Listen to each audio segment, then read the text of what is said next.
Hello everyone, అందరికీ నమస్కారం. ఏంటిది అనుకుంటున్నారా? ఇది పండు గుమ్మడికాయ అండి. దీన్ని చిన్న చిన్న ముక్కలు చేసుకొని ఫ్రై చేస్తే చాలా అద్రిపోయే టేస్ట్ ఉంటుందండి. హెల్దీకి హెల్దీ, ఆరోగ్యానికి ఆరోగ్యము, అన్ని విధాల. మా ఇంట్లో మా వారికి, మా నాన్నగారికి అందరికీ ఇష్టం అండి. ఏం లేదండి, తిరగమాత పెట్టడం, పోపు అన్నీ వేసేసి, ఉప్పు పసుపు అన్నీ వేసి, ఎండుమిరపకాయల కారమే సరిపోతుంది. మనకి ఇంకా కారం కావాలనుకోండి, ఇంకొన్ని ఎండుమిరపకాయలు ఎక్స్ట్రా తిరగమాతలో వేసుకున్నామంటే సరిపోతుందండి.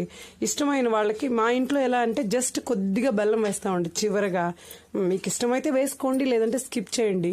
చాలా టేస్టీ అండ్ హెల్దీగా బాగుంటుందండి పండు గుమ్మడికాయ ఫ్రై. తెల్ల గుమ్మడికాయ అంటే పెళ్లి గుమ్మడికాయ, అది సాంబార్ చేస్తాము. పండు గుమ్మడికాయ అంటే ఫ్రై చేస్తాం. ఇది కూడా కారపులుసు అన్ని చేయొచ్చు, కానీ ఫ్రై చాలా బాగుంటుంది. ఇలా వచ్చిందండి ఫైనల్గా ఫ్రై.